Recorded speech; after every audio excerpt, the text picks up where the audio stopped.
My name is Jordan. I did the screenplay and the script for this.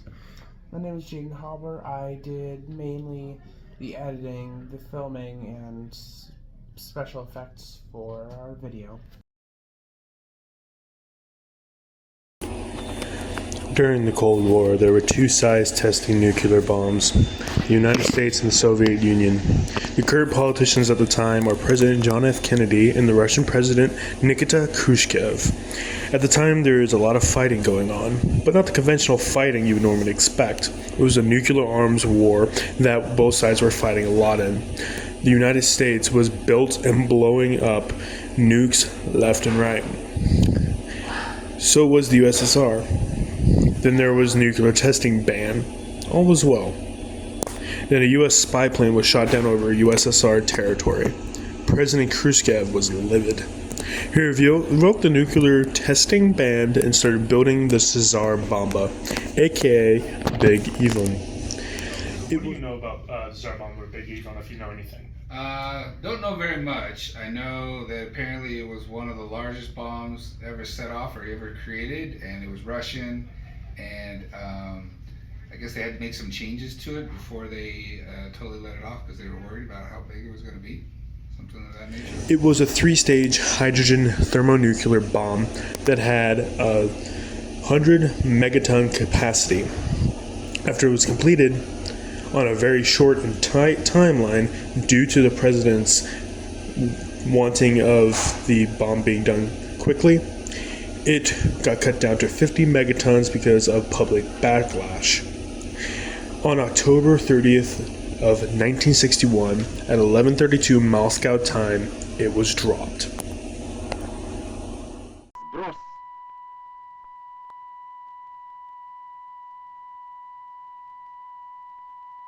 Экипаж одевает защитные очки. Приближается к точке взрыва. Высота 4000 метров.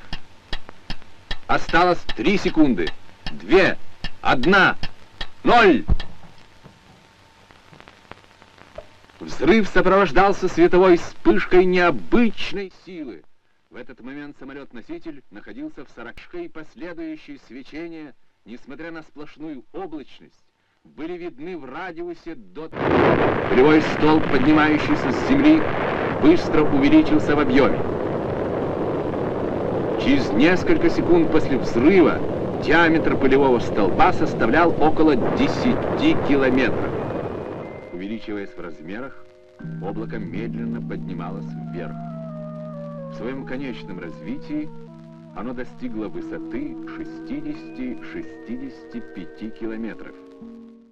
Yeah. So, how do you feel about the Russians choosing to detonate that?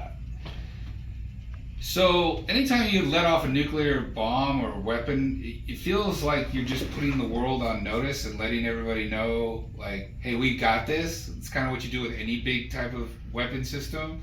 And so if they're going to let off a big bomb, they're probably letting the world know that we got this, which I get, but at the same time, you're like, we already have nuclear weapons. We already have enough nuclear weapons to destroy the entire Earth. So basically, yes. Making a bigger version of it doesn't seem to scare anybody more than we're already scared about all the nuclear weapons we have. So mutually assured destruction, that basically. yeah, I mean, it's like, oh, I'm gonna stab you with a bigger knife, but it's still gonna hit through the heart. Well, I'm still gonna die either way. Right. So Once it was dropped, the planes were given about a minute to fly away from the nuke before it detonated. Once the bomb detonated, it nearly knocked the planes out of the sky. The planes fell nearly a kilometer before they regained control. The blast was felt around the world 3 times as the shock wave reverberated. The way the nuke was detonated was it had a timer on the nuke and was also given a parachute to slow the descent, in order to give the planes ample time to fly away from the blast. It was detonated mid-air in an attempt to minimize the nuclear fallout. In the years after, many communities from around the area have been affected, and since the Soviet Union was in charge, they covered up the fallout. What do you think if they used uranium instead of lead and made it 100 megatons instead of 50 megatons? So obviously uranium is way more powerful.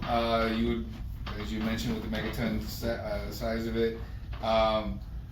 I worry when they even do tests of nuclear weapons, especially if they do it on the surface of the planet, all that nuclear energy gets into the atmosphere and it travels around together around the planet because we have currents like weather patterns. And so it would travel as this cloud around the Earth, and we call it a nuclear winter, where now it's infecting the clouds, it's making things radioactive, it's affecting the environment, possibly the water, all that kind of stuff. So, I mean, the bigger, like I said, you're not going to get anything about making it bigger, but you could cause more problems by making it bigger. So, I think they were smart to use lead and not uranium. I'm sure the rest of the world can do their calculations and math and realize how big it would have been if they used uranium. So, After the blast, both sides admitted it was a political stunt. If not, as now, both sides dismiss it as a political stunt, will not talk about it, and that it should not be repeated again. And then just a final question. What do you think would be the fallout if it happened today?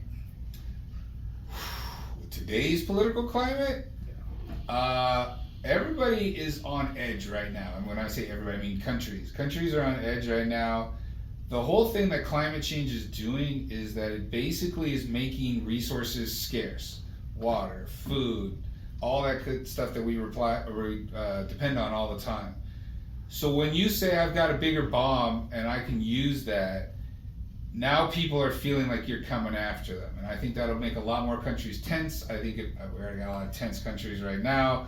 I only think it would contribute to the tension around the globe. So I don't think we need to be doing anything like this right now, for sure. Because this happened in the Cold War, right? And it was already tensions high at that point. And now with everyone having thermonuclear bombs at this point, it wouldn't be a good idea. Well, and you got to remember during the Cold War, because the technology wasn't what it is today, we didn't know what Russia really was like. We only got tidbits like news things or satellite images or whatever, right? Mm-hmm. So that's the whole reason the Cold War ended in the first place, is the United States and Russia thought that we were building missiles equal to each other. Yours is bigger, mine's bigger, yours is bigger, mine's bigger. It wasn't until finally Russia was building so many missiles they weren't supporting their economy, and their economy fell apart in the 1990s, that we realized, oh, they weren't as strong of a nation as we originally thought. So they did things like this just to make themselves look strong, even though they weren't as strong as they were. But in today's world, with all the technology and satellite and everything, we probably would know how strong they were regardless of this anyway. So, alrighty, that's all the questions we have. Thanks, sir. A little fun info at the end. At the time, the U.S. was developing two nuclear bombs to detonate. They were developing a 1,000 megaton bomb that was going to be the trigger bomb to detonate a 100,000 megaton bomb. Little extra fun info. Thank you for watching, and have a nice day.